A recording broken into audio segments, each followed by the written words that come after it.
15 गते त अन्त्य हो। 5 लाख मान्छे नेपाल काठमाडौँ उत्रन्छ। 15 गते गद्दी आरोहण हुन्छ। दमन गऱ्यो भने 5 लाख मान्छे मार्न सक्ने भए मारोस् न, त के जानै दिन तयार। दुर्गा प्रसादलाई जेलमा बन्दी अवस्थामा राखेर पनि उसलाई नेता मानेर पनि आन्दोलन गर्ने भनेर दुर्गा प्रसादका नागरिक बचाउ महाअभियानका मान्छेहरू लागिरहेको। श्री 5 ज्ञानेन्द्रको गद्दी आरोहणको लागि आन्दोलन गरिरहनु पर्ने, ढुङ्गा हानिरहनु पर्ने आवश्यक छैन। श्री 5 ज्ञानेन्द्रले अहिलेको दलका प्रमुखहरूलाई बोलाएर त्यो 5 बुँदे सहमति के हो, सहमति के देशको अवस्था के छ भनेर टेबल टक गर्न पर्यो। अब दलका चाहिँ नेताहरू आउँछ आउँदैनन्। अब आएन भने आएन, सहमति यो थियो, मैले बोलाएको आएन है भनेर जनताको नाममा सन्देश दिन पर्यो। श्री 5 ज्ञानेन्द्रले मैले भन्छु राजा हुने इच्छा छ कि छैन, तर जनताले, नेपाली जनताले नेपालमा राजाको आवश्यकताको महसुस गरेको छ। राजा राजाको लागि होइन, राजा राष्ट्रको लागि हो। चप्पल किन्न सक्ने त औकातै छैन। त्यस्ता व्यक्तिहरू अहिले प्राडो पजेरो चढेका छन्। कठेरामा बस्नेहरू, काफल बेच्नेहरू आलिशान भवनमा बसेका छन्। अख्तियारले चाहिँ लेखाजोखा गर्नै पर्दैन, सर्वसाधारणको आँखाले पनि आई सर्वे भन्छ नि, त्यो यहाँ नेपालमा आउँदा कस्तो थियो, 40 वर्ष अगाडि अहिले कस्तो भयो, जनताले प्रश्न पार्न सक्छ। त्यसको आय आर्जन के हो? त्यो सम्पत्ति शुद्धिकरणै चाहिँदैन। मान्छेले नै यो यस्तो अवस्थामा आएको थियो, फलाना छिँडीमा डेरा बस्थे, फलानाका उधारो खान्थे, अहिले यस्तो भएको छ। जनताले प्रश्न थाहा पाएको कुरो। अहिले माओवादीले, एमाले, काङ्ग्रेसले, राप्रपाले, अझ कुनै पाले राष्ट्रियता र चाहिँ धर्मको बारेमा के कुरा गर्छ भने म आउँछु भनेर भनेको छु। खै त्यो 15 गते के हिसाबले उहाँहरूले आन्दोलन थाल्ने भन्नुभयो त्यो मलाई थाहा छैन। सायद यो 15 गतेको सपोर्टको लागि उहाँले 15 गतेदेखि थाल्ने भन्नुभएको होला। तर 15 गते त अन्त्य हो। 15 गते अन्त्य हो। ढुक्क छु म। तर एकातर्फ अहिले के छ भने राजावादी शक्तिहरू अथवा राष्ट्रवादी शक्तिहरूले नै अहिले जुन हिसाबले सम्माननीय प्रधानमन्त्रीज्यूलाई उखान ढुक्काको नायक भनेर चिन्थे, अहिले तपाईँसँग पनि फोटो जोड्न थालेका छन् नि। अहिले कसको? 15 गतेको जुन हिसाबले तपाईँले डेट तोक्दाखेरि अहिले अब उहाँले पनि एक हिसाबको गफै लगाउनु भएको रहेछ भनेर नैराश्यता देखिएको छ। यसलाई चाहिँ कसरी अब घर गफ हो कि के हो? 15 गते आउनु त धेरै टाढा छैन नि त बाबु। 15 गते आउन धेरै टाढा छैन, म ढुक्क छु। तर डाक्टर साहब अहिले यो माहौलले त 15 गते राजा फर्किने अवस्था देखिया छैन होइन र? अब कुरो के हो भने मैले पटक भनेको छु, श्री 5 ज्ञानेन्द्रको गद्दी आरोहणको लागि आन्दोलन गरिरहनु पर्ने, ढुङ्गा हानिरहनु पर्ने आवश्यक छैन।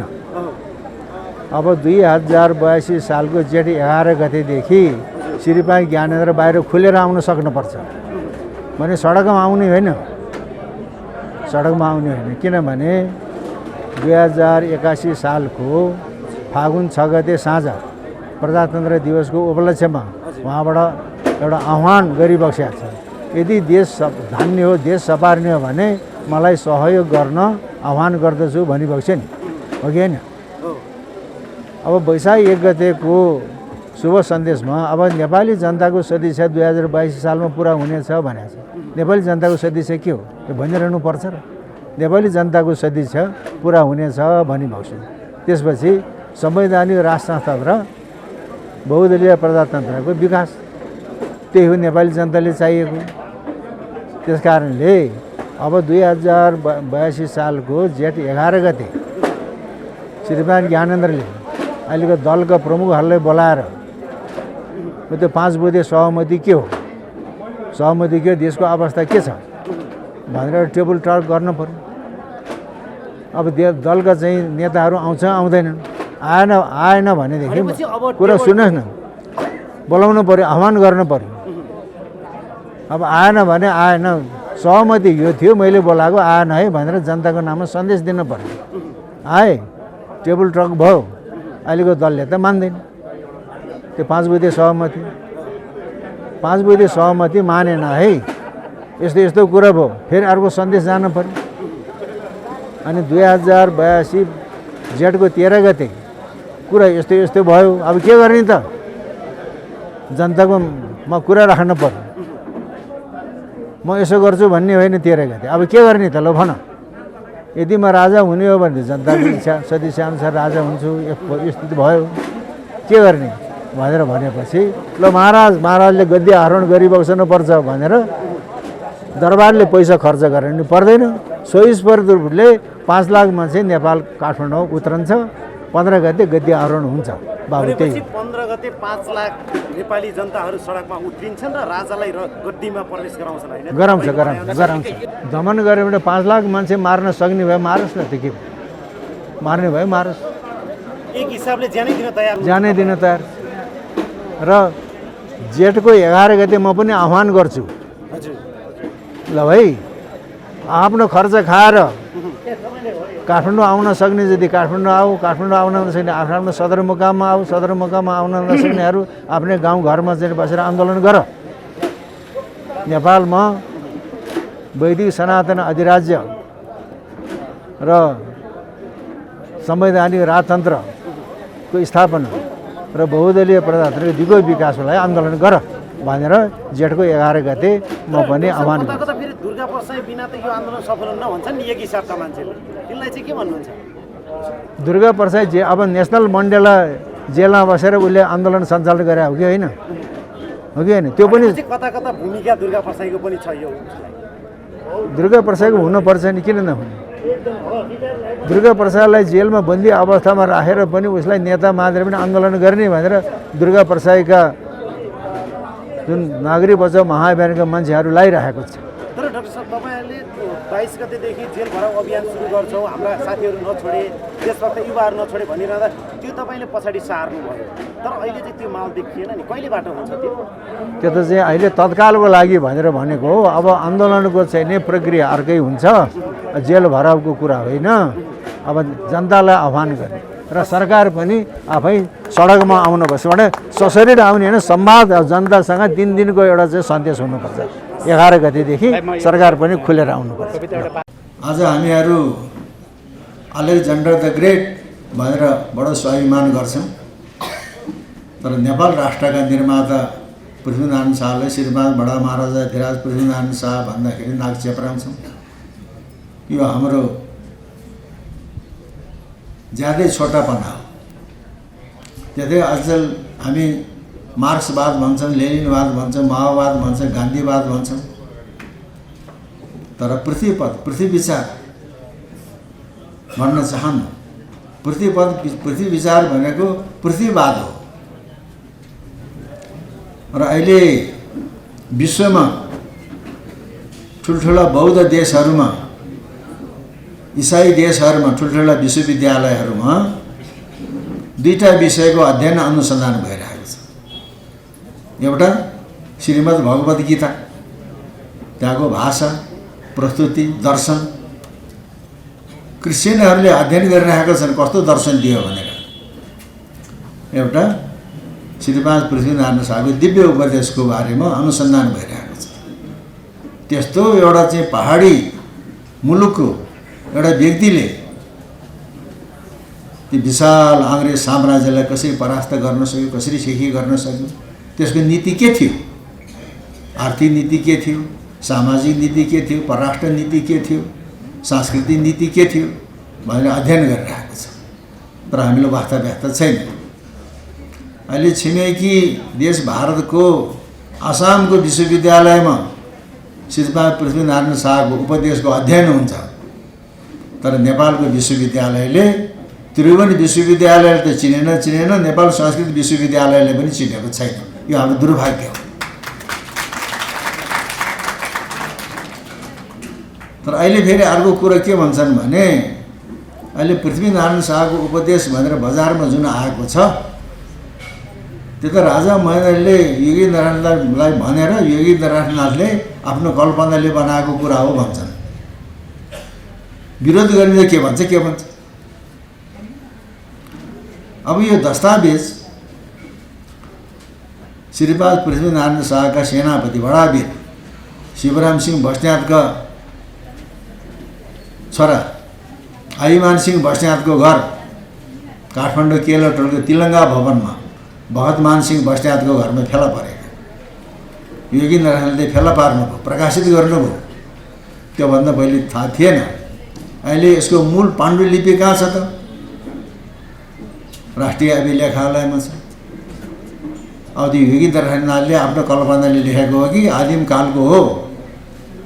ल्याबमा लगेर टेस्ट गर न, त्यो कागज कतिखेरको, मसी कतिखेरको, लिपि कतिखेरको हो।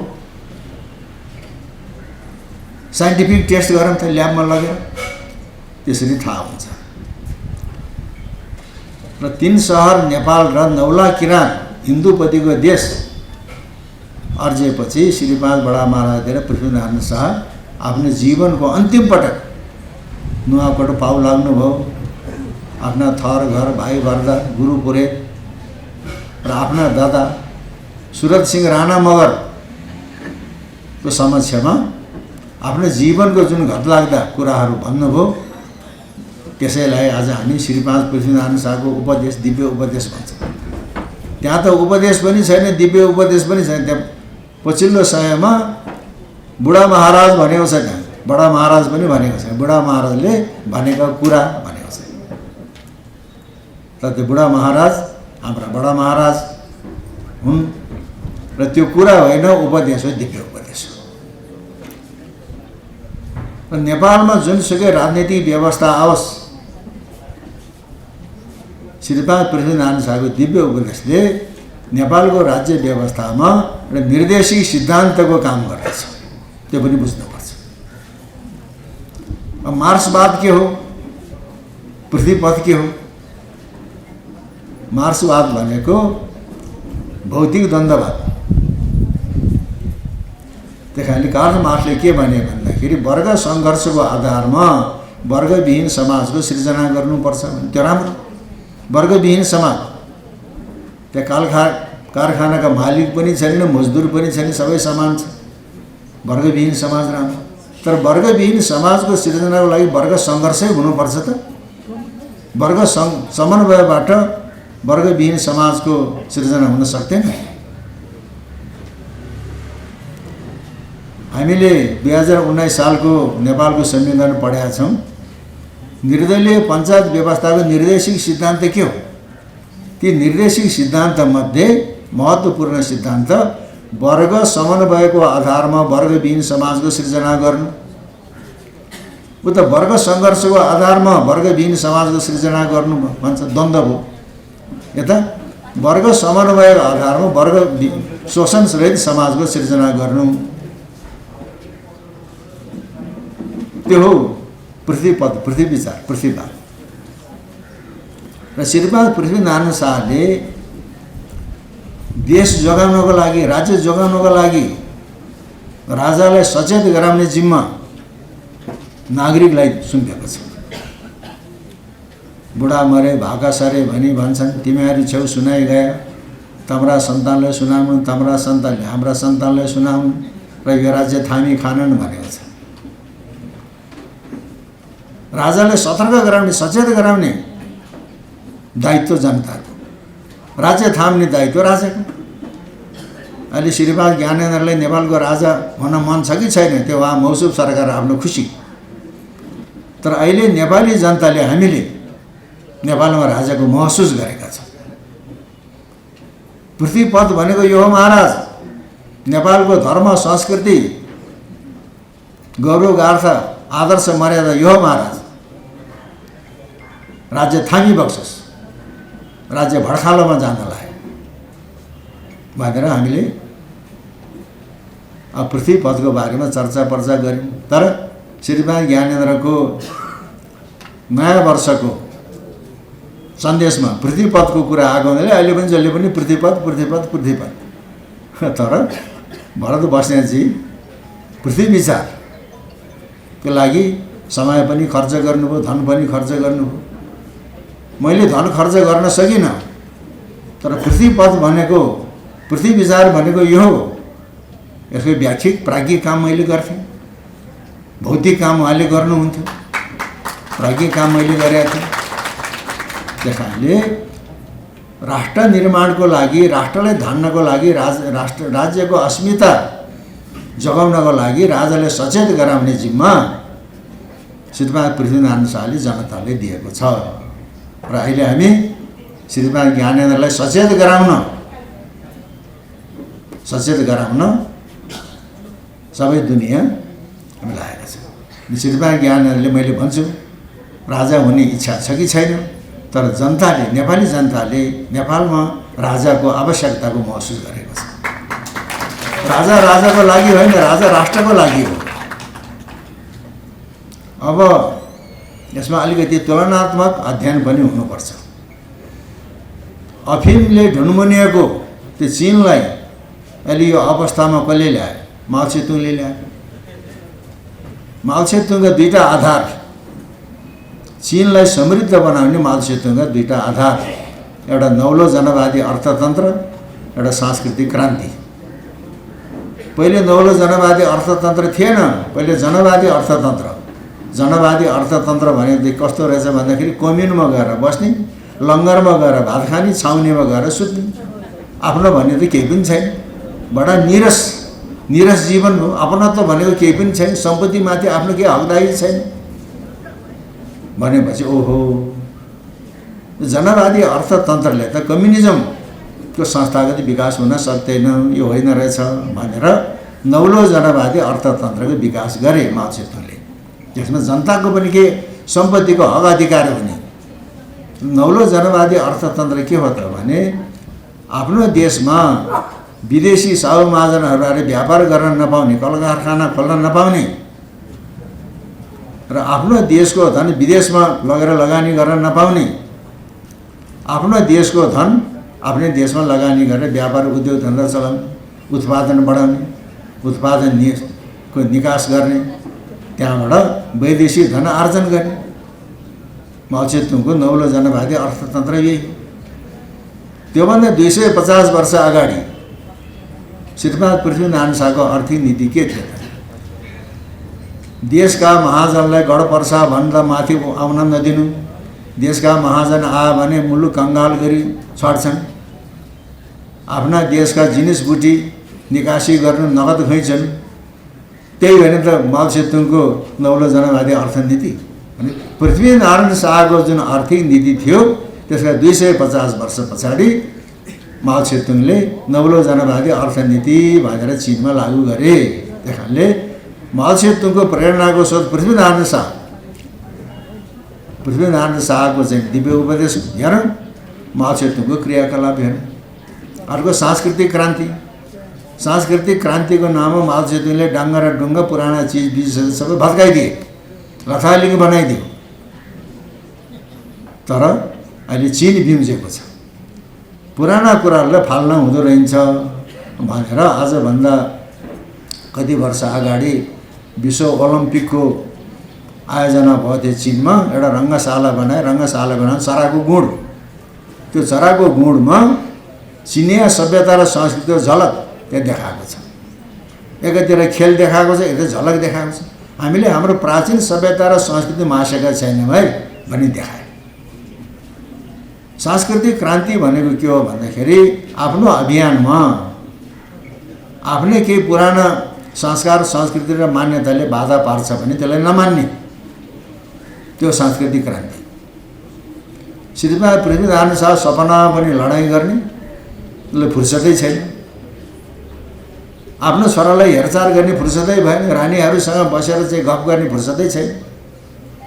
गोर्खाका पण्डितहरूले मृत छोराको व्यवहाराध्याय श्रवण गरिबस्नुपर्छ महाराज।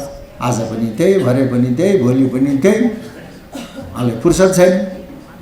पण्डितहरूले दिगै बनाएपछि ल हेरौँ न त कस्तो हुँदो रहेछ। मृत छोराको व्यवहाराध्याय श्रवण गरिबस्यो भने शासन चलाउन पोख्त हुन्छ भने ल हेरौँ। गोर्खामा खोज्यो, गोर्खामा पुस्तक पाइएन, तनहुबाट ल्याए पुस्तक। हेर्दाखेरि त यसो गऱ्यो भने यो पाप लाग्छ, यसो गरे यो पाप लाग्छ, यो गरे यसो पाप लाग्छ भनिन्छ। अनि श्रीपाद पृथ्वीनारायण शाहले के आज्ञा भयो भने शास्त्र पढेर शास्त्र बमोजिम काम गरेन भने पाप लाग्छ, शास्त्रै पढेन भने त्यहाँ के छ पाप लाग्दैन। मैले त गोत्र हत्या गर्नु छ, मित्र हत्या गर्नु छ, लडाइँ गर्नु छ, मान्छे मार्नु छ, म पढ्दिनँ यो शास्त्र।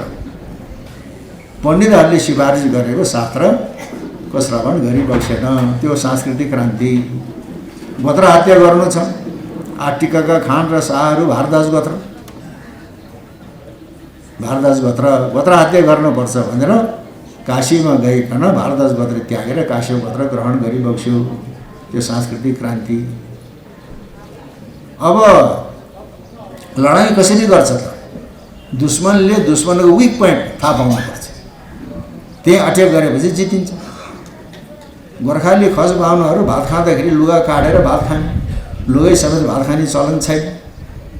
कति दिनको भोको थियो, एक ठाउँमा गोर्खाली खस बाहुनहरूले भात पकाएर भात खान लाएर छन्।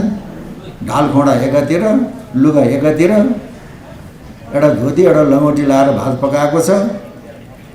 जयप्रकाश मल्लका सेनाले थाहा पाए गोर्खालीहरू भात खाँदाखेरि लुगा काटेर खान्छन्, ढाल घोडा एकातिर हुन्छ, त्यही बेलामा अट्याक गर्नुपर्छ, त्यहाँ भात खान लाग्छ भने त्यही अट्याक गर्यो। भागाभाग भयो, भातको कसौडी कता गयो, ढाल कता गयो, खुँडा कता गयो, मारामार भयो, बर्बाद। आपद धर्म। अब सेनामा जागिर खाएका खस बाहुनले लुगा नकाटिकन भात खान हुन्छ, जात जाँदैन भन्थ्यो, आपद धर्म बनाइदियो। सांस्कृतिक क्रान्ति होइन। सेनामा जागिर खाएका खस बाहुन र गुरुङ मगरले सँगै बसेर खाजा खाए हुन्छ, जात जाँदैन भन्थ्यो। आलुको तिउन पकाएको छ झोल, त्यो छोइयो। आलु बफाएको छ, घिउमा तारेको छ, त्यो छोइएन, हो कि होइन? अनदीको लट्टे घिउमा पकाएको छ, त्यो छोइएन। मकै भटमास छोइएन, मोही छोइएन। त्यही कारणले सेनामा जागिर खाएका खस बाहुनले लुगा नकाटिकन भात खाए हुन्छ, जात जाँदैन। सेनामा जागिर खाएका खस बाहुन र गुरुङ मगरले सँगै बसेर खाजा खाए हुन्छ, जात जाँदैन। आपद धर्म। त्यो सांस्कृतिक क्रान्ति हो, त्यो सांस्कृतिक क्रान्ति। त्यसपछि आफू हिन्दू धर्मावलम्बी आर्य संस्कृतिका अनुयायी तागाधारी ठकुरी भइकन रागोको मासु खाने, जाँड खाने बौद्ध बाँडाकी छोरीले कुमारी भनेर राखेको छ। कुमारीको गोडैमा चाहिँ घुप्लुक्क ढोक गरे दुइटै बुढाले। म हिन्दू धर्मावलम्बी आर्य संस्कृति अनुयायी तागाधारी ठकुरी भन्ने अभिमान भएन। रागो मासु खाने, जाँड खाने बौद्ध बाँडाकी छोरीले कुमारीको रूपमा थाहा पाउने गोडामा गरेपछि, ढोक गरेपछि कुमारले पनि पाँचै औँलाले टिका लगाइदियो। कुमारले जसलाई पाँचै औँलाले टिका लगाइदिन्छ उही राजा हुने चलन थियो। गोर्खालीले खोडा हानेर मात्रै यहाँ चाहिँ जितेको होइन, सांस्कृतिक क्रान्तिबाट मनलाई जितेर कुमारीबाट चाहिँ वरदान पाएर जितेको, त्यो सांस्कृतिक क्रान्ति। त्यही कारणले लडाइँ गरेर मात्रै हुँदैन, मान्छेको मनलाई जित्न सक्नुपर्छ। मनलाई जित्न सक्छ, मान्छे चिन्नपर्छ, कुन मान्छे को हो भन्ने कुरा चिन्नपर्छ। हुन त अब अहिले जातीय कुरा गर्न हुँदैन, जातीय कुरा गर्न हुँदैन, तर इतिहास केलाउँदाखेरि के जातीय कुरा पनि आयो। त्यतिखेर त जङ्गी शासन चल्थ्यो, सेनाले चलाउँथे शासन। र पृथ्वीनारायण शाहको सैन्य नीति कस्तो थियो त? सैन्य नीति भन्न अफेन्स, अट्याक, डिफेन्स, आत्मरक्षा, यो दुईवटा कुरा हुन्छ। अहिले श्रीपाद पृथ्वीनारायण शाहको इतिहास लेख्नेहरू, सैनिक इतिहास लेख्नेहरूले श्रीपाद पृथ्वीनारायण शाहको अफेन्स नीति, डिफेन्स नीतिको बारेमा व्याख्या गरेको छैन। म दावा साथ भन्छु। र श्रीपाद पृथ्वीनारायण शाहको अफेन्स नीति के थियो, डिफेन्स नीति के थियो? पट्टी पट्टीमा सिपाही पनि खस मगर गुरुङ ठकुरीलाई खिचोला गरिराख्ने, खिचोला भने छानेर राख्ने, लोहा स्याप्ने जाति नै हो। लोहा भन्दा फलामको ढाल खोडा भेट्ने, यिनलाई सधैँ राख्यो भने बैरी त के इन्द्रको आसन पनि डगाइन्छ भने। सिपाही भनेर लड्ने हो। अफेन्स डिफेन्समा के भन्छ त? सुरक्षामा भने गुरुङ मगर खान ज्यादा भैया भने ठकुरी, थर घर, मिर उमरा, पुराना जाँची घोडामा राख्नु, घोडा घडी घोडामा राख्नु, त्यो डिफेन्सको नीति हो। भने आफ्नो सैन्य नीतिबाट यो नेपाललाई इन्द्र वज्र तुल्याएर राखेको। त्यतिखेर जङ्गी शासन चल्ने। राजाको विवेक भयो भने तरबारीय सिपाही हात पर्छन् भनेको छ। राजाको धन भनेको विवेक, तरबारीय सिपाहीलाई भनेको तिखारी राख्नु, तालिममा पर्फेक्ट बनाएर राख्ने, तिखारी राख्नु भने। सिपाही र रैतीले हात गरेर राख्नु, ब्यालेन्समा राख्ने। सिपाही भनेको शासक, रैती भनेको त्यो बेलाको चाहिँ जनता। भने सिपाहीले, प्रशासनले जनतालाई नसोच्ने, जनताले प्रशासनलाई मान्ने, ब्यालेन्समा राखिदिन्छ। चेक एन्ड ब्यालेन्स, त्यो कुरा। भारदार भइकन मलाइजामा हिँड्न नदिनु, लाग्न नदिनु भनेछ। सुखशैलमा लाग्न नदिनु भनेछ। मलाइजामा लाग्यो भने खुडा हान्न सक्दैन भनेछ। धन दौलत कमाउन नदिनु भने। अब मैले अघि नै पनि कुरा आयो, श्रीमान पृथ्वीनारायण शाहका सेनापति बडावीर शिवराम सिंह बस्नेत 35 वर्षको उमेरमा साँगा चोकमा वीरगति प्राप्त गर्नु। बा बितेपछि हाम्रो चाहिँ के छ, धन भयो धन बाँड्ने, जग्गा जमिन बाँड्ने, नगद भयो नगद बाँड्ने, तमसुक भयो तमसुक बाँड्ने, ऋण भयो ऋण बाँड्ने। शिवराम सिंह बस्नेतका छोराहरूले धन बाँडेको छ, ऋण बाँडेको छ। पृथ्वीनारायण शाहको सेनापति भएर लड्छ, राष्ट्रको लागि लड्छ, ऋण काटेर खान्छ, जनताले लुटेर खाएको छैन। योगी नारायणनाथले इतिहास प्रकाश सन्धि पत्र सङ्ग्रह प्रथम भागमा शिवराम सिंह बस्नेतका छोराहरूले ऋण बाँडेको चाहिँ कागज प्रकाशित गर्नुभएको छ। त्यतिकै मान्छेले भन्न हुँदैन भने भारदारहरू भइकन मलाइजामा लाग्न, सुखशैलमा लाग्न नदिनु भने। तर अहिले त्यस्तो छ त, पहाडबाट आए चप्पल लाएर आएको छ, चप्पलको फित्ता चुडियो, चप्पल किन्न सक्ने त औकातै छैन, चप्पलको फित्ता किन्ने औकात पनि छैन, सार्कीमा गएर चाहिँ सिएर लाउँछ। त्यस्ता व्यक्तिहरू अहिले प्राडो पजेरो चढेका छन्। कटेरामा बस्नेहरू, काफल बेच्नेहरू आलिशान भवनमा बसेका छन्। त्यस्तो अवस्था छ।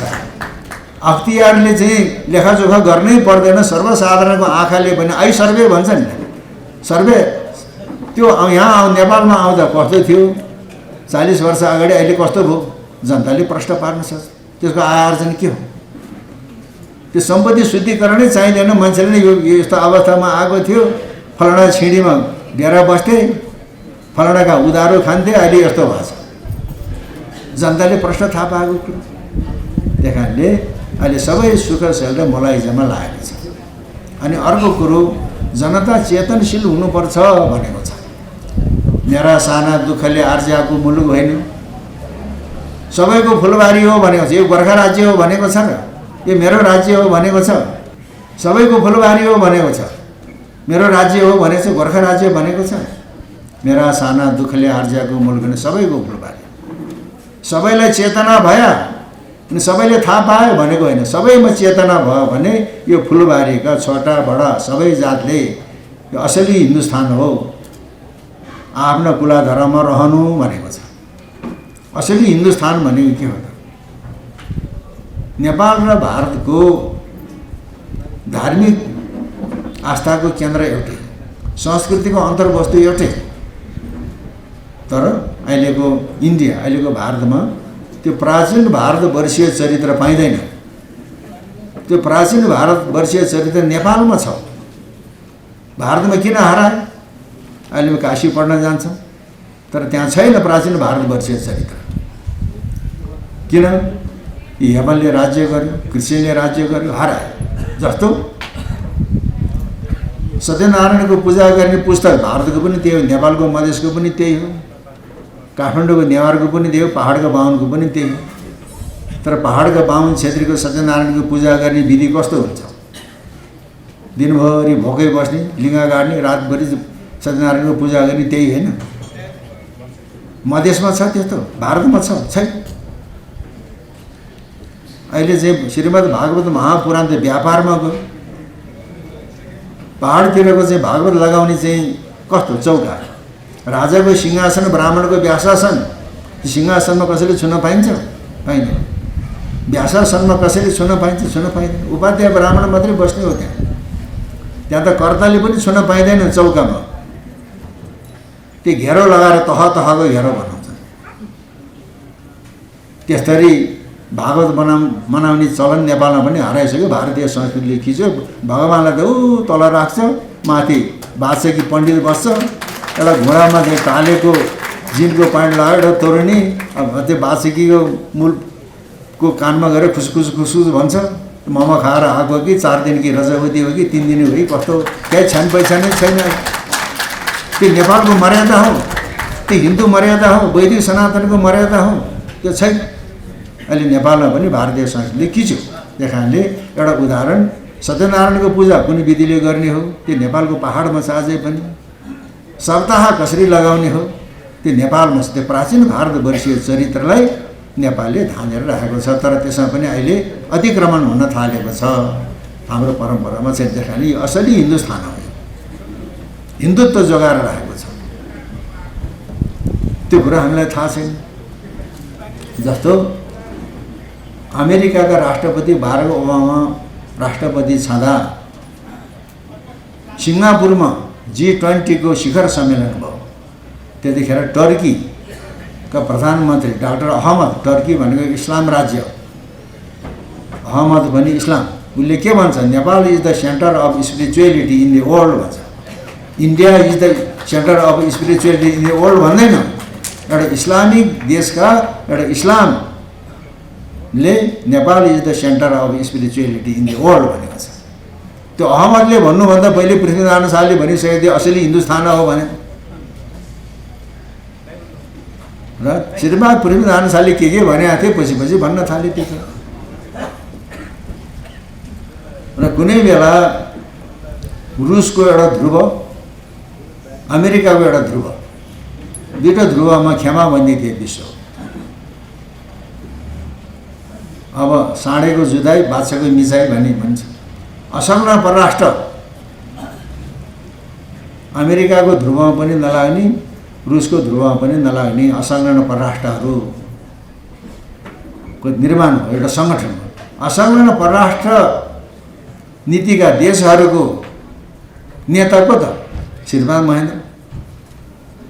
युएनओ भर्खर जम्दै थियो। चीनको अहिलेको जस्तो वर्चस्व थिएन, भर्खर हुर्कौलो अवस्थामा थियो।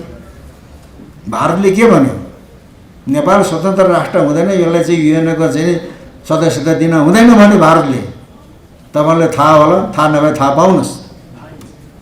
नेपाल स्वतन्त्र राष्ट्र होइन भनेको यो भारतको एउटा अङ्ग हो भन्न खोजेको। नेपाल स्वतन्त्र राष्ट्र होइन, त्यही कारणले यसलाई युएनओको सदस्यता दिन हुँदैन भन्यो, आफूले दिए। त्यतिखेर भारत र चाहिँ रुसको मित्रता थियो, रुसलाई पनि नदे भन्यो। तर श्रीमान महेन्द्रको प्रतापले गर्दाखेरि अनि युएनओको सदस्यता प्राप्त गरेर छोड्यो। अनि चीनलाई पनि दिलायो, श्रीमान महेन्द्रले दिलाएको। अनि रुस र भारत भइकन, अमेरिका भइकन चीनलाई पनि युएनओको सदस्यता नदिने श्रीमान महेन्द्रको प्रयासले नेपालले पनि युएनओ पायो, सदस्य पायो, चीनलाई पनि सदस्यता दिलायो। अनि नेपालले चीनको पक्षमा आफ्नो भिटो पावर चाहिँ प्रयोग गरेको छ। त्यसपछि रुसलाई रिझाएको होइन, रुससँग गएर चाहिँ नि राम्रो कूटनैतिक सम्बन्ध राखेपछि क्रुसेभले के भने त, त्यो नेपालको राजा महेन्द्रले कालो चस्माभित्रबाट के हेरिरहेको छ, मलाई डर लाग्छ। बुझ्नुहोस् कुरा, कुनै बेला विश्वको डन हिटलर, मलाई अरू कुनैसँग डर लाग्दैन, गोर्खालीहरूको खुकुरी देखेर डर लाग्छ भने जस्तै रुसका राष्ट्रपति क्रुसेभले त्यो नेपालको राजा महेन्द्रले कालो चस्माभित्रबाट के हेरिरहेको छ, मलाई तकस लाग्छ। रुसलाई आफ्नो अधीनमा ल्याएर नेपालमा आएर लगानी गर, हेटौडा कपडा कारखाना खोलाएको, यसरी वर्चस्व कायम गराएको थियो असंलग्न परराष्ट्र नीति। र असंलग्न परराष्ट्र नीतिको प्रणेता पनि श्रीपाद पृथ्वीनारायण शाह। नेपाल दुई ढुङ्गा बिचको तरुल रहेछ। त्यो तरुलले दुई ढुङ्गा भनेको चीन र भारत। त्यो चेपुवामा कसरी आफ्नो अस्तित्व कायम गर्छ त्यो तरुलले। उत्तर चीनको बडा बादशाह भनेको छ, चीनका बडा बादशाहसँग पनि घाट राख्नु, दक्षिण समुद्रको बादशाहसँग नि घाट राख्नु, त्यो बडो चतुरो छ, एक दिन त्यहाँ उक्लने छ भने त्यो अङ्ग्रेजलाई भनेको। तर अङ्ग्रेजले जे गरेका थिए त्यति कुराले भारतले पनि गरिरहेको छ। अनि चीनका बडा बादशाहसँग पनि घाट राख्नु, दक्षिणको बादशाहसँग घाट राख्नु, त्यो बडो चतुर छ, एक दिन यहाँ उक्लिने छ। भारत जागे, हिन्दुस्तान जाग्यो भने त्यहाँ उक्लिन्छ भने, किनभने हिन्दुस्तान जाग्न सकेन, अङ्ग्रेजले खिचेर राखेको छ। त्यस कारणले चाहिँ नि असंलग्न परराष्ट्र नीतिको प्रणेता पनि श्रीमान पृथ्वीनारायण शाह। अनि अर्को अब अहिले फ्रान्समा अमेरिकामा एउटा फेसन आयो भने 5 मिनट नेपालमा आइहाल्छ त्यो फेसन। हामीले च्याङ्गा पाङ्गा लगाइकन 3 सहर नेपाल र 9 लाख किराँत जितेका थियौँ, च्याङ्गा पाङ्गा लगाऊ। अनि कपडा बुन्न जान्नेलाई नमुना मैले सुनेको छु, देखेको छैन। श्रीमान वीरेन्द्र श्रीमान ज्ञानेन्द्रले सुरुवाल फाट्यो भने सूचीकारलाई ल्याएर चाहिँ सिउन लाएर लाउँथे अरे। तपाईँलाई थाहा होला त्यो कुरो, मैले सुनेको। त्यो फाटेको सुरुवाल टालेर लाउने त राजाले, राजा छोराले भने च्याङ्गा पाङ्गा लगाएर 3 सहर नेपाल र 9 लाख किराँत जितेका थियो भने त्यस्तै भयो। अनि यहाँ उहिले फागुमा इन्डियाबाट पथरियाहरू आउँदो रहेछ नाच्न। तिनीहरू आयो भने यहाँको ठिटाहरूको भैँस पनि लुटेर लाने, रोग सार्ने, यता पैसा पनि लुटेर लाने, नेपालको भेद पनि चाहिँ खुल्ने, गोप्यता। त्यसलाई चाहिँ नि बिस्तारै हटाउनु। आफूले सुख सहयोग गर्नु पर्यो भने 3 सहर नेपालका नेवारहरूको शास्त्र बमोजिमको नाच हेर्नु, यिनीहरूले दिएको त आफ्नै देशमा रहन्छ भनेको छ। रैथाने संस्कृतिको संरक्षण, रैथाने संस्कृतिको संरक्षण। अब श्री 5 पृथ्वीनारायण शाहले जित्यो, उहाँको प्रताप थियो, जित्यो। अब अहिले हनुमान ढोका बसन्तपुरको 4वटा बुर्जा, त्यो मल्लकालीन अवशेष होइन। श्री 5 पृथ्वीनारायण शाहको समयमा बनेको 9वटा तल छ त्यहाँ, त्यसलाई कैलाश भन्छ। 9 तले बाहुने ढोका नेपाली राजाको दरबार हो। कुन दरबार हो? त्यो काठमाडौँ, भरतपुर, पाटन र कीर्तिपुरका बासिन्दाले बनाइदिएको 4वटा बुर्जा। अनि हनुमान ढोका पस्नुभन्दा पछाडि दाहिनेपट्टिको लम, जहाँ पुराण भन्दछ, जङ्गबहादुर महाराजले बनाएको, अहिलेको गद्दी बैठक चन्द्रशमशेर महाराजले बनाएको। त्यहाँले त्यो मल्लकालीन अवशेष मात्रै होइनन्, शाहकालीन र अवशेष र राणाकालीन अवशेष पनि छ। त्यसै गरी अहिले इन्द्र जात्रा भएपछि कालभैरवको अगाडि इन्द्रध्वज उत्थान गर्छ। अघि थिएन, अघि मल्लकालमा अड्को टोलमा अड्को नारायणको सामुन्यमा इन्द्रध्वज उत्थान गर्थे। र श्री 5 पृथ्वीनारायण शाहका छोरा श्रीमान प्रताप सिंह शाहको समयमा तान्त्रिक विधिले कालभैरवको अगाडि इन्द्रध्वज उत्थान गर्न लागेको त्यो परम्परा बसाल्यो। सेतो भैरव रणबहादुर शाहले स्थापना गरे। अब त्यहाँ शिव पार्वतीको मन्दिर छ, त्यो बहादुर शाहको नायबी कालमा तयार भयो। त्यहाँले अहिले हनुमान ढोका राजदरबार परिसरमा शाहकालीन स्मारकहरू, राणाकालीन स्मारकहरू। यहाँको संस्कृतिलाई मासेको छैन, कलालाई पनि मासेको छैन। यो हाम्रो चाहिँ रैथाने संस्कार र चाहिँ संस्कृति, त्यो कुरालाई हामीले मान्नुपर्छ। आफ्नो सनातन कुल धर्ममा रहौँ, सनातन कुल धर्ममा नरहेको हुनाले अहिले हामीले दुःख पायौँ। आफ्नो मर्यादामा रहनुपर्छ।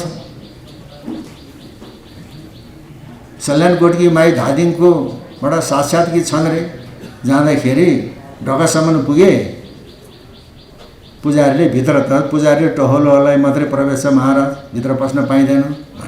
ए के भन्छस्? जबरजस्ती त्यहाँ प्रवेश भएन। ढोकासम्म त जान हुन्छ होला नि, ढोकासम्म त हुन्छ। पुजारी त मगर ढोकासम्म गएर चाहिँ नि अनि सेवा गरिबक्सेको छ। त्यो शास्त्रीय मर्यादा। अहिले गोर्खा दरबारमा भित्र गद्दिन सिंह राजा बडा महाराजको पनि प्रवेश छैन त्यहाँ। र मगर पुजारी अहिले एउटा बोहरा थपिएको छ, र ब्राह्मणहरू त त्यहाँभित्र पस्नै पाइँदैन। बहुदल आयो, बागलुङबाट नेपाली काङ्ग्रेसमा सांसद भएको डिल्लीराम शर्मा गोर्खामा गए, न आफै पशु भने, न चाकडी गर्नलाई पुजारीले जानुहुन्छ, मान्यज्यू भने। लम्जुको विशेषारमा मञ्चमा उभिएर चाहिँ नि भाषण गर्दै थिए, ठहरै भएर ढल्यो। अनधिकृत काम गर्यो नि गोर्खा दरबारमा। त्यो शक्ति छ कि छैन? सानो कुराबाट विचार गर्नुपर्छ। त्यो शक्ति छ कि छैन? गिरिराज शर्मा थरै भएर लमजुङमा ढल्यो। तपाईँलाई थाहा होला नि कतिपय कुरा। काङ्ग्रेसका साथीहरूलाई झन् थाहा हुनुपर्छ। त्यही कारणले आर्य मर्यादा भनेकै त्यही हो। आर्य मर्यादा भनेको चाहिँ त्यही हो। किनभने अब स्वयम्भूमा यत्रो चक्र चक्र चक्र देख्छौँ, भित्रपट्टि काठ छ। सल्लाहको बडे मानेको बाँले पनि नभेट्ने काठ राख्दो रहेछ। त्यो काठ चाहिँ नि नुवाकोटबाट ल्याउनु पर्दो रहेछ। नुवाकोट गोर्खालीले जितिसक्यो, यहाँ काठ फेर्ने भयो। गोर्खालीसँग माग्न पनि सक्दैन, काठ काट्न पनि सक्दैन। ओहो, यिनीहरूको आवश्यकता त्यो रहेछ, परम्परा त्यो रहेछ भनेर श्रीमान पृथ्वीनारायण शाह आफैले त्यो चाहिँ सल्लाहको मोडो काट्न लाएर गोर्खाली फौज लगाएर पठाइदियो। कसको आवश्यकता के छ? अहिलेको चाहिँ राजनीतिक नेताहरूको आवश्यकता के छ, घर व्यवहार के छ, त्यो थाहा पाउनुपर्छ राजाले। विक पोइन्ट भनेको त्यही हो। त्यसैमा प्रहार गर्न सक्नुपर्छ। न यिनका चाहिँ स्वयम्भूको लिङ्गको ढले ढल्छ, मलाई छु मतलब भनेर बस्या भए हुन्थ्यो।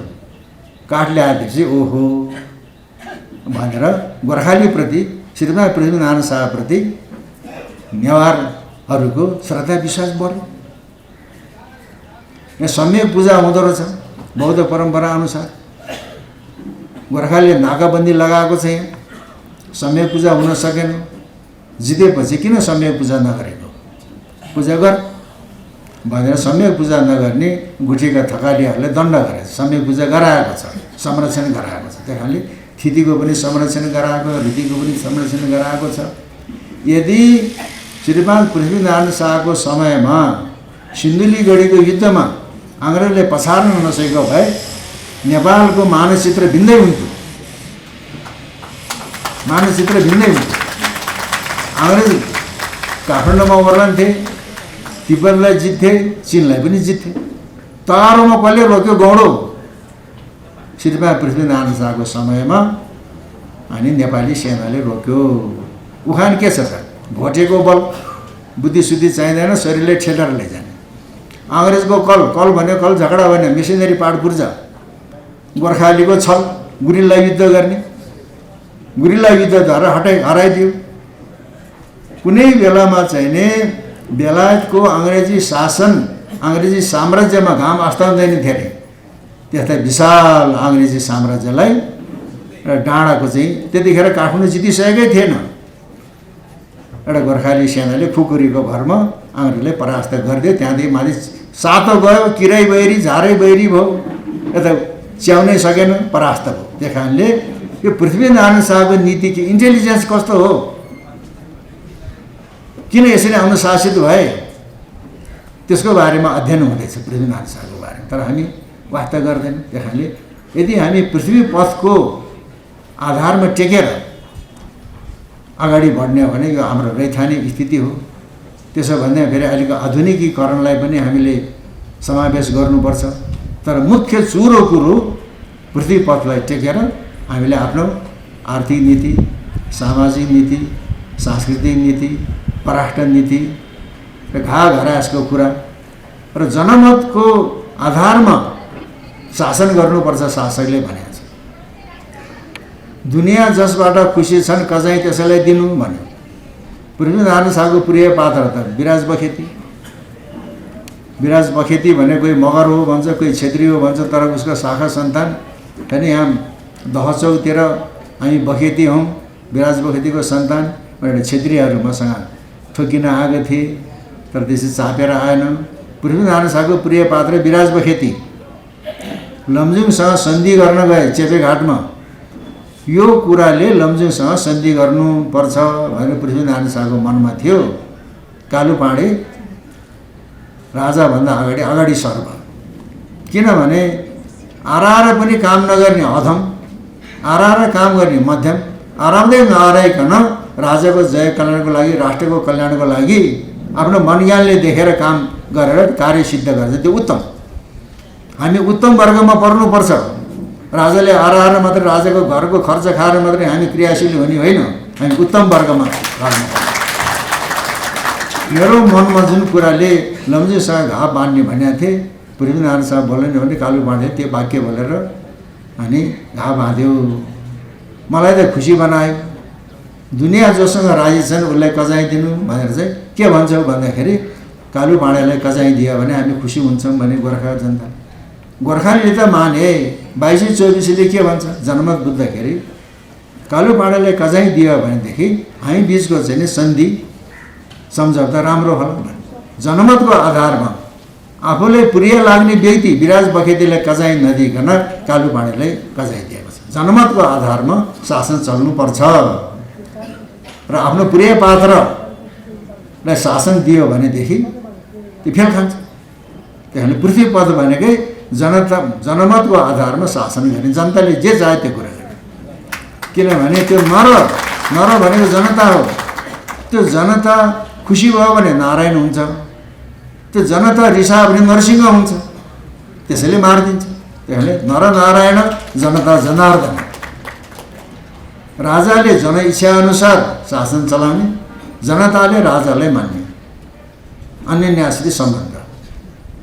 पृथ्वीपथ भनेकै त्यही हो। त्यहाँले पृथ्वीनारायण शाहको दिव्य उपदेशमा जुन कुराहरू उल्लेख भएका छन् र पृथ्वीनारायण शाहको चरित्रबाट हामीले सिकेर अनि नेपाललाई सुसङ्गठित बनाउनुपर्छ। र अब अहिलेको कुरो मैले अघि भने जातीय कुरा गर्न हुँदैन भनेको थिएँ, तर प्रकारान्तरले जातीय कुरा पनि गर्नुपर्छ। जस्तो अहिले नेपालमा दल भनेको कुरो, राजनीति भनेको कुरो गौण हो। त्यो सबभन्दा ठुलो कुरो यहाँका विभिन्न समुदायका बिचको समन्वय र सन्तुलन। समन्वय मात्रै भएर भने सन्तुलन चाहियो। अहिले नेपाली संस्कृति कचपचिएको छ, नेपाली समाज भाँडिएको छ, नेपाली राष्ट्रियता बिथोलिएको छ, नेपाल राष्ट्र विखण्डनको दिशातिर धकेलिएको छ। त्यस कारणले समुदायको बिचमा समन्वय र सन्तुलन ल्याउने विवेकको दायित्व राजाको। त्यस कारणले यो उँधो अधोगतिमा गएको चाहिँ नि नेपाललाई फेरि समृद्ध बनाउन जनताले राजाको महसुस गरेका छ। र अघि हिरण्यक्ष नाम गरेका दैत्यको अन्य अत्याचारले धरती माता रसातल पातलमा पातलिन्। रसातलमा पातलिएको चाहिँ धरती मातालाई उद्धार गर्न वैकुण्ठ धामको भगवान दिने सुँगुर हुनु पर्यो। बराह भनेको सुँगुरको एउटा प्रजाति भने देशको उद्धारको लागि राजाले निम्न कोटिको काम पनि गर्न सक्नुपर्छ। त्यो वैकुण्ठ धामको भगवान किन सुँगुर हुनु पर्यो? उद्धार गर्नुको। उद्धार गरेपछि सधैँ सुँगुरै भएर बस्ने त? त्यो बराह रूप कहाँ त्याग्नुभयो? भारतमा त्याग्नुभयो कि चिनमा त्याग्नुभयो?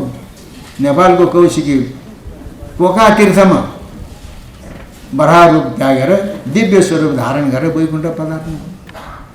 त्यस कारणले राजा भइकन राष्ट्रको लागि, जनताको लागि निम्न स्तरमा पनि ओर्लन सक्नुपर्छ।